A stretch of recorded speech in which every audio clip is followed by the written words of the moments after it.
think Nigeria has gotten to that level of advanced technology that errors in electronic transmission like this will be preventable? Are you saying we are advanced to that point? Of course, we have India, who does what they also call the electronic voting, if I'm correct. So do you think we in Nigeria, we are ready for that kind of technology? Of course, there are times when we make calls and we have network issues. There are times when we do transactions and transactions bounce. So do you think we are ready for such technology?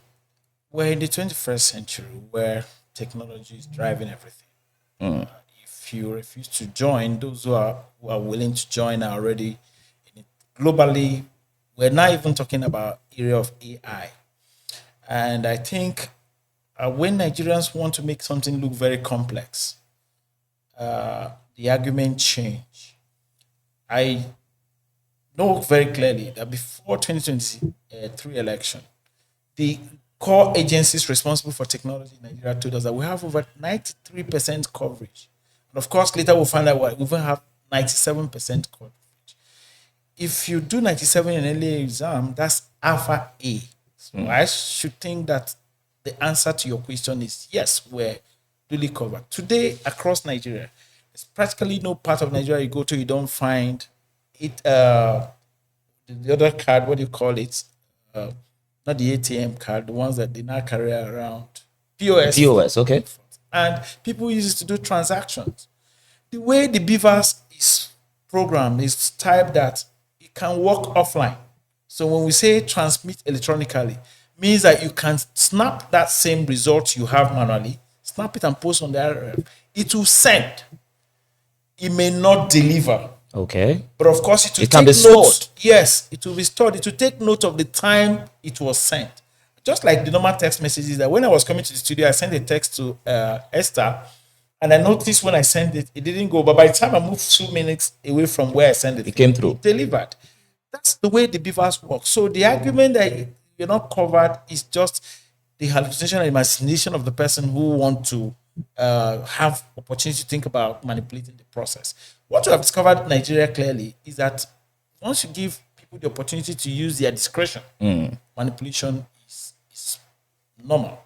So what we lost with that amendment is the proviso bringing in the manual thing. That's for me taking us backwards, which is why I said we should have left our electoral act the way it was for 2022. We now begin to look at INEC and say, INEC, you're an independent body. You have the powers to devise your own guidelines. Maybe within the guidelines, INEC could have made it even compulsory for the electoral officers to transmit electronically. Since every Nigerian, in fact, during the whole consultation exercise of whether it was constitutional review, whether it was electoral act amendment, stakeholders were unanimous on one thing: electronic transmission of it. So I think that the Senate of Nigeria, the 10th Senate, is of high service to Nigerians. And if I were to vote, none of them, especially those who voted for that proviso, should not have the vote of any Nigerian because they didn't represent Nigerians. But they represented themselves. Still talking about this, the fact that some opposition lawmakers actually came out to protest. Aside lots of Nigerians who came out to protest, against the law that was passed at the end of the day, we also had powerful men in the National Assembly who protested against this Electoral Act Amendment bill. But yet, the protests seem to be ineffective. Are we saying protests are not even a way of speaking to the conscience of our leaders anymore? We thought it did. If you remembered, the first version passed by the Senate didn't even want to talk about electronic transmission in the first instance. But of course, there was that pressure. But what they gave with their right hand, they collected with their left hand. So it was a unanimous position of Nigerians that in 2023 we had this problem. We don't want to have it in 2026.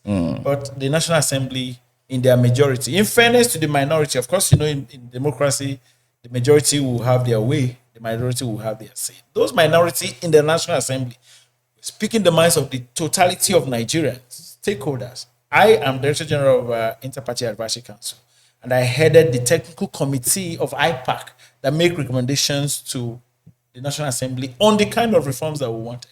We were unanimous, including the ruling party. We're unanimous that electronic transfer should be mandatory. We did not make any provision for any proviso.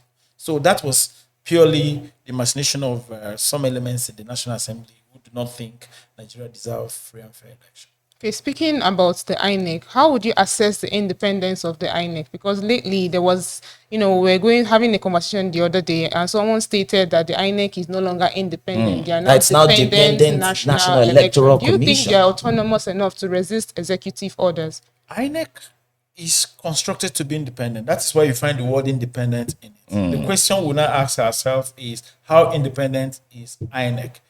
I will ask you, how do you expect INEC to be independent when an umpire, as she should be, is appointed by a player? A referee is going to appoint, a player will appoint a referee in a match. How do you see it in a global society where you hear about the word, he who plays the piper dictates the tune? Once there's this natural thing you give to someone that appoints you, some level of loyalty, appreciation, which was why when Nigerians realized the elephant in the room in having a player appoint during the last reform, remember there's a president in this country that said the process that brought me to power was faulty, therefore I want to change it. And he came up with the Ways report, the committee. He came up with a report that says that appointment should be taken away from the executive and be given to an appointment committee that will be a stakeholder base. If you have today about 21 political parties in Nigeria, they should have an appointment committee that will represent the interests of those players. Away from the executive. Away from one player. Because if you give it to the executive is led by one party. In the case of Nigeria now, the APC. The APC appoints the referee that will oversee the match we're going to play. There's always a natural tendency that he who plays the piper detests. So are you saying the method of appointment should be changed? Absolutely. It's actually the position of stakeholders. Even the electoral, the constitutional amendment proposed by IPAC is that there should be an appointment committee, just like as presented by Ways report. And that was actually the position of stakeholders across Nigeria.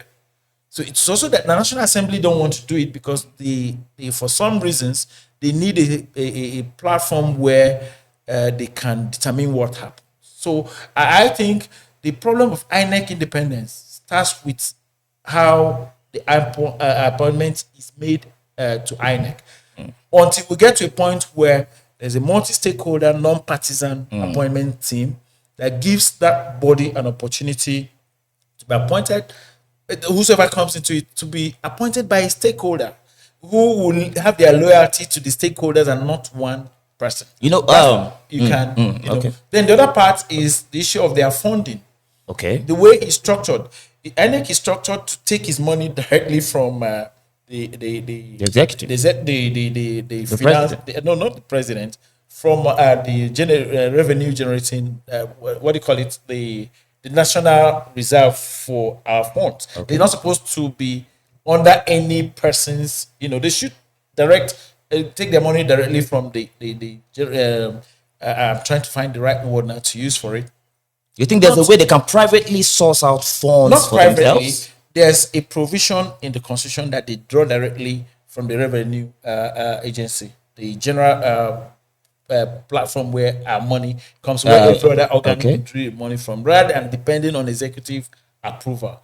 But as it is, if you even look at the Electoral Act were amended, the period that money should be released to them was supposed to be for 1 year.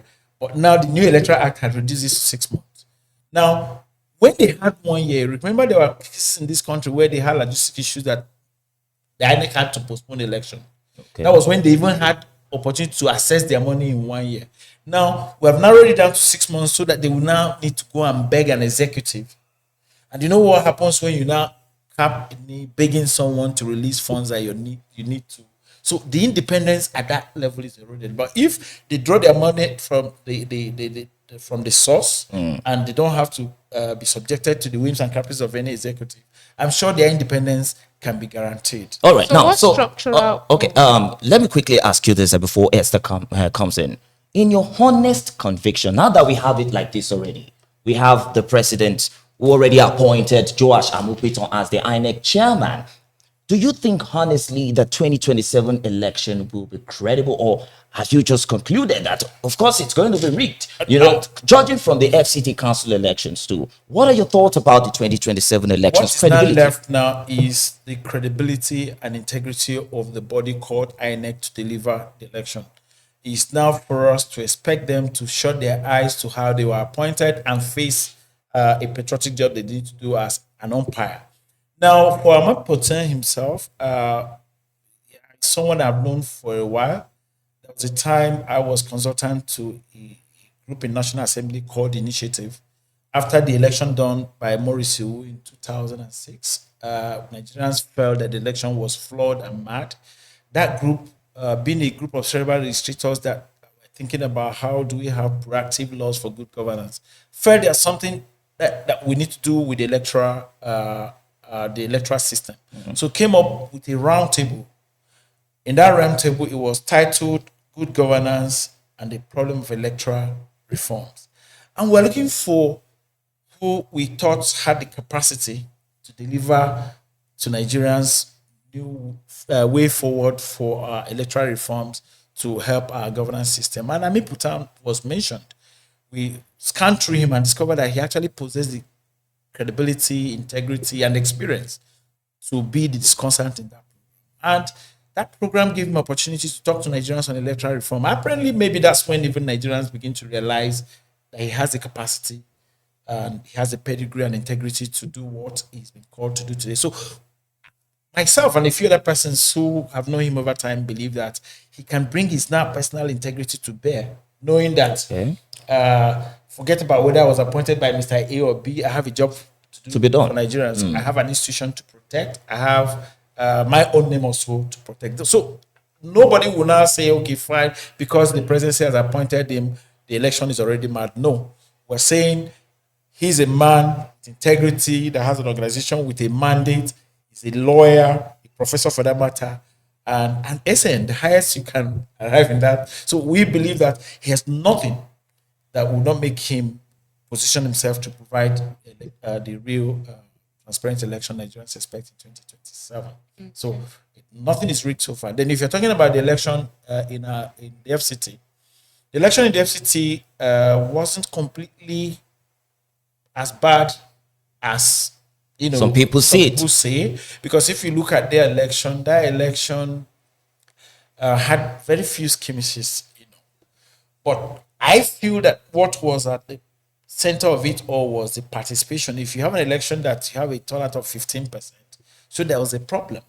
What's the problem? There's a general apathy based on the mindset and perception of Nigerians that elections are going to be rigged.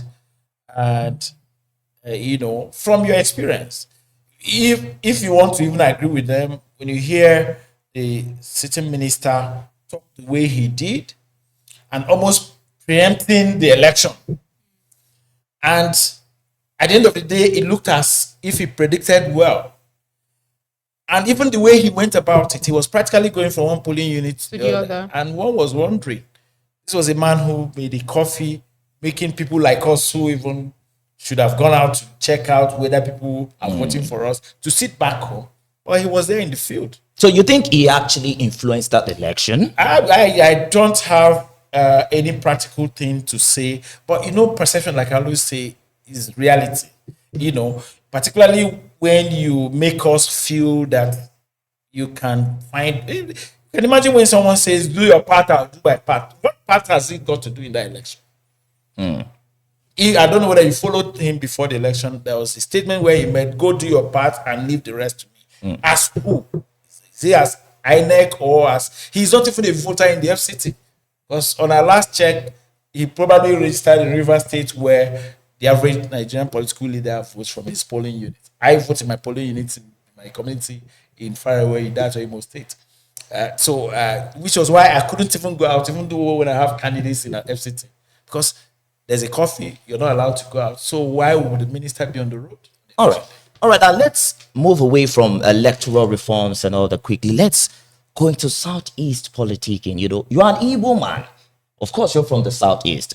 A couple of times I've interviewed some leaders in the Southeast, and what I hear sometimes is, especially with the emergence of Peter Obi, the ADC man, he was the presidential candidate of the Labour Party, of course, but now he's a member of the African Democratic Congress, but also an Igbo man like you. Some Southeast leaders will say all Southeast leaders should rally around Mr. Peter Obi. Of course, he might be the most popular Igbo man in Nigeria right now, if I'm not wrong.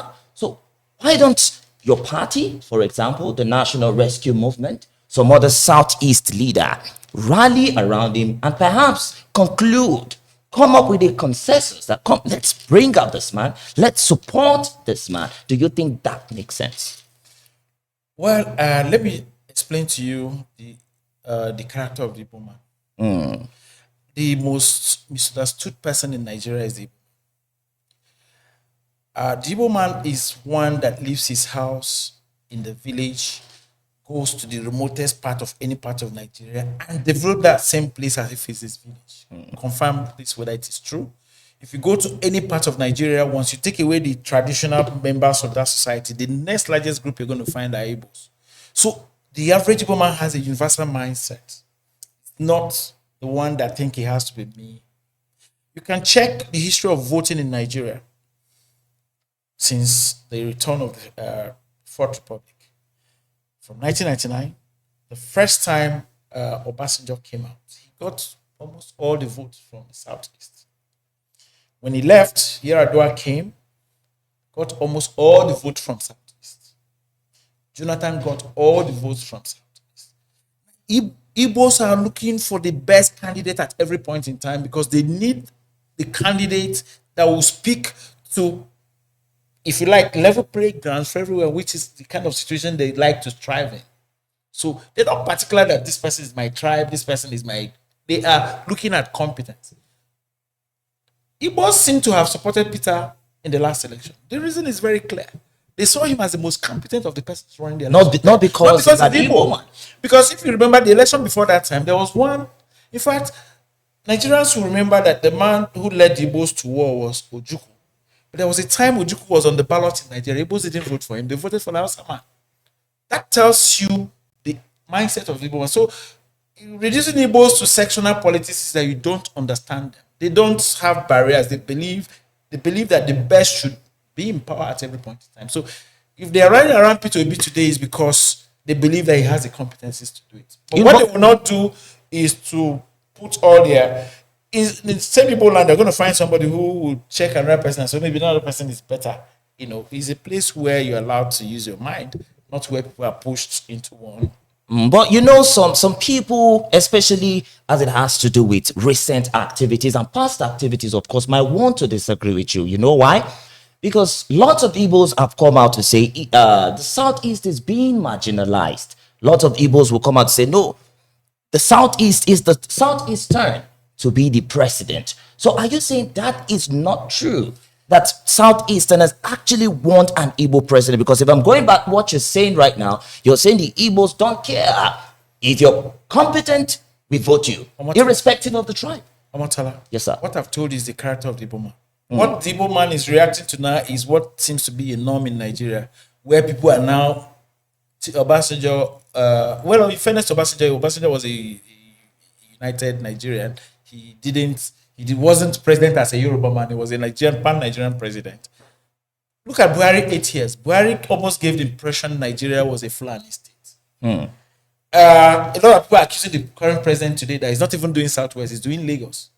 Is that kind of mindset that people are beginning to say, Igbos are marginalized in this whole system? Otherwise, the Igbo man is not a sectional person.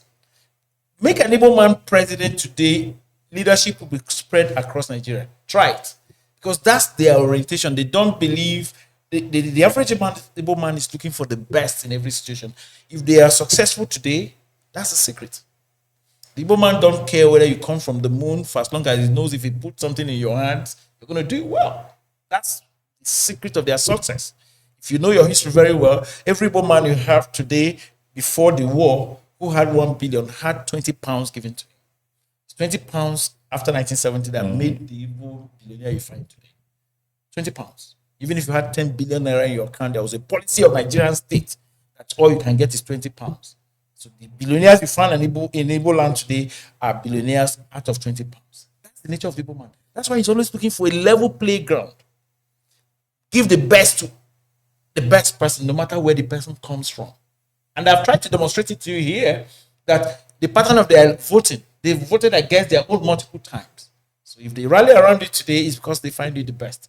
And it's unfortunately, when I hear people say, we'll give you Southeast, it's not a place where you give to anybody. Because you have people who decide for themselves what they want to do. You have in a family where a son will disagree with his father. And not because it means any disrespect. It is because of their nature. They are Republicans in nature. Talking about the best, do you think Peter Obi is the best candidate right now in Nigeria? Of course, you belong to there are no candidates as we speak. It is until you have candidates that you can begin to talk about. There's no election is about processes. INEC has only just released the timetable. It has not even allowed us to do primaries.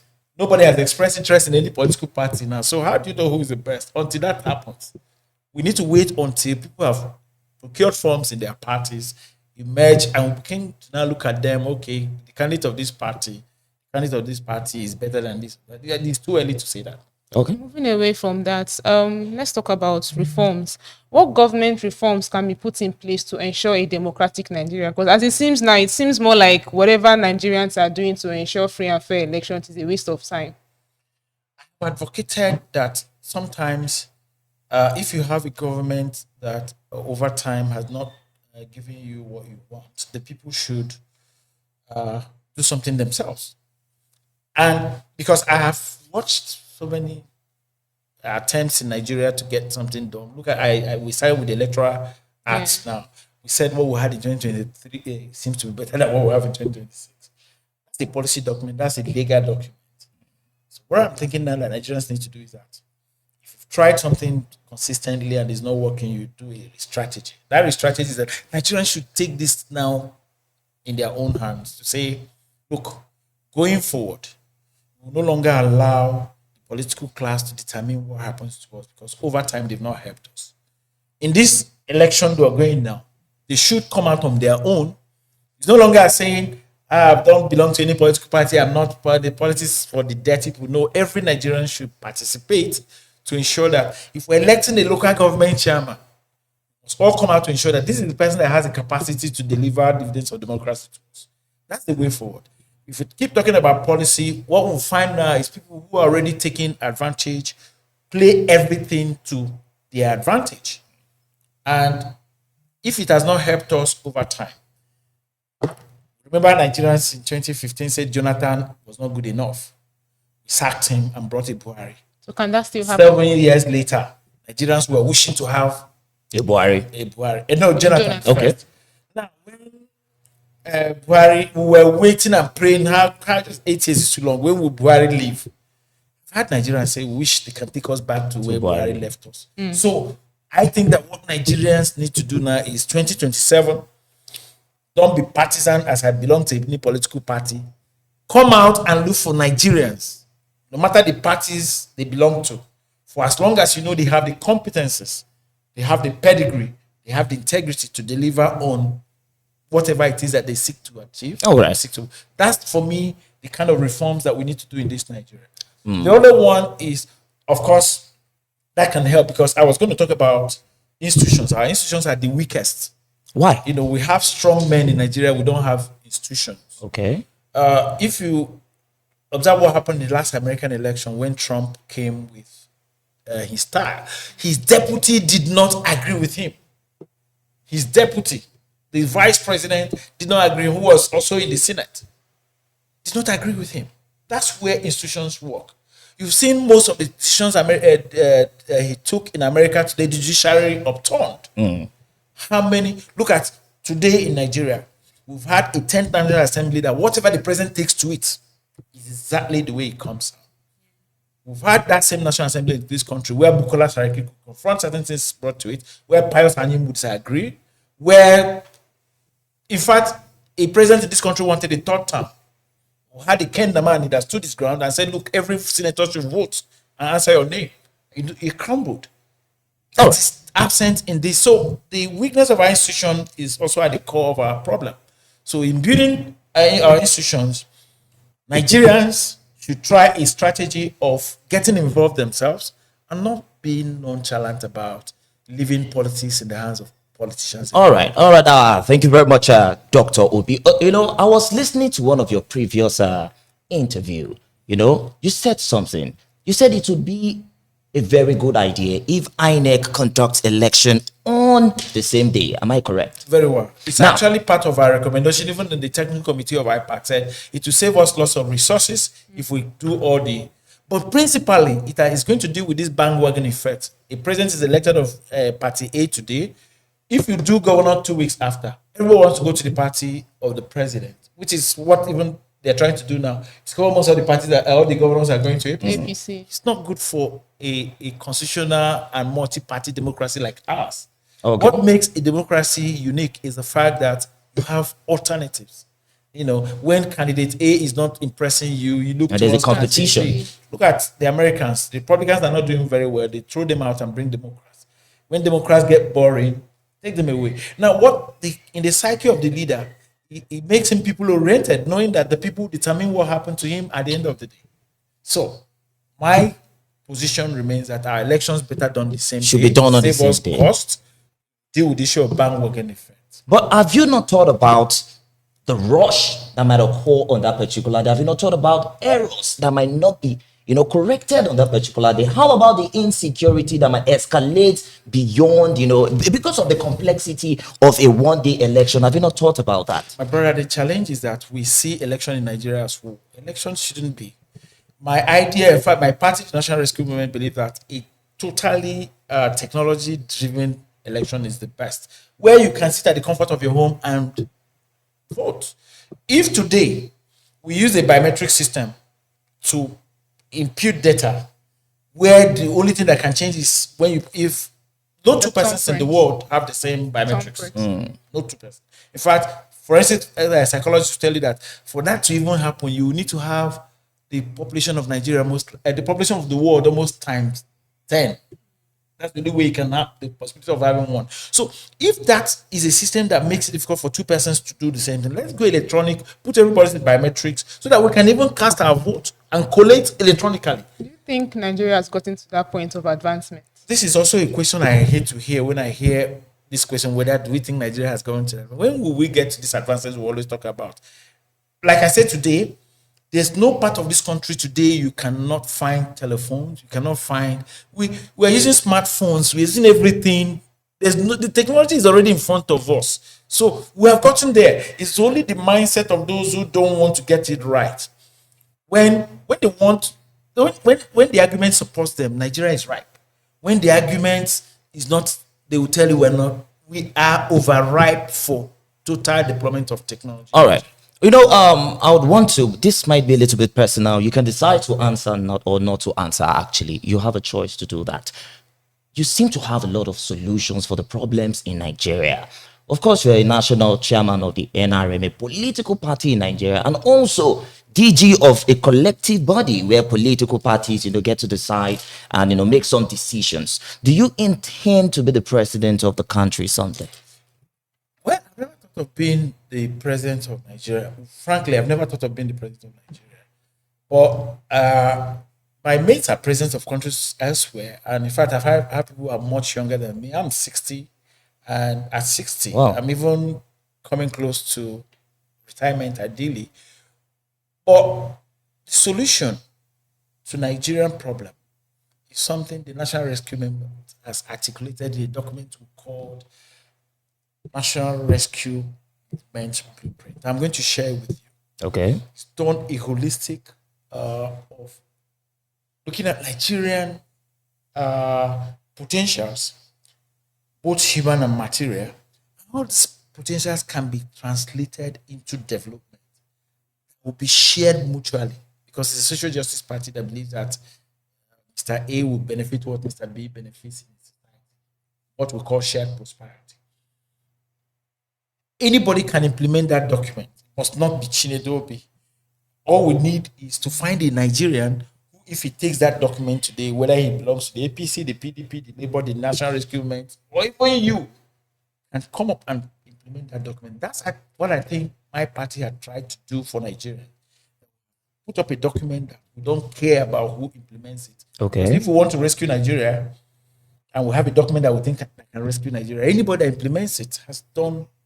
But is that not another style of anti-party activity? If you can just allow anybody to implement the document that belongs to your political It's party. not anti-party. We want to rescue Nigeria. Our mandate, our mission is to rescue Nigeria.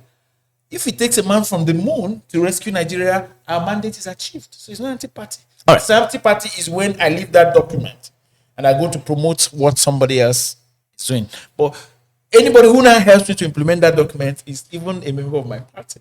So it's not anti-party. All right. I want to ask you this last question before we conclude the program. I've had couple comment. I want to talk about Nnamdi Kanu, of course. I've had lots of comment that Southeastern leaders, especially those ones in politics, are not doing enough, to secure the release of Nnamdi Kanu, the IPOB leader. Are you a part of that leader or of those leaders who probably, don't want Nnamdi Kanu out of prison? I don't think anybody in the Southeast is happy Nnamdi Kanu is in detention. There's a recent traditional leader that went viral. The Enugu State, Where he said, Your Royal Majesty, you want to give a title to someone who is, in our own interpretation, a replica of what Nnamdi Kanu is doing in the Southeast. Why don't you also join to speak that the man is released? There's no one in the Southeast.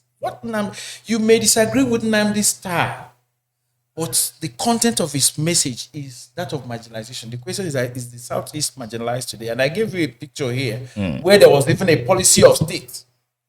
And if you look at with the average Nigerian, once they hear Igbo, there's this goose pimple that come with it, and it's perception.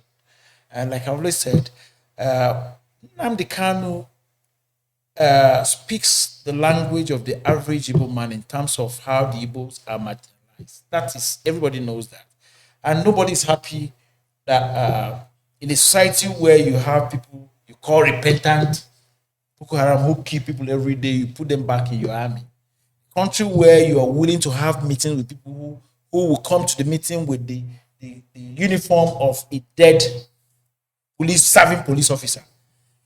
Go and have meetings with people who kill generals, and you integrate them in society, and you put one in prison.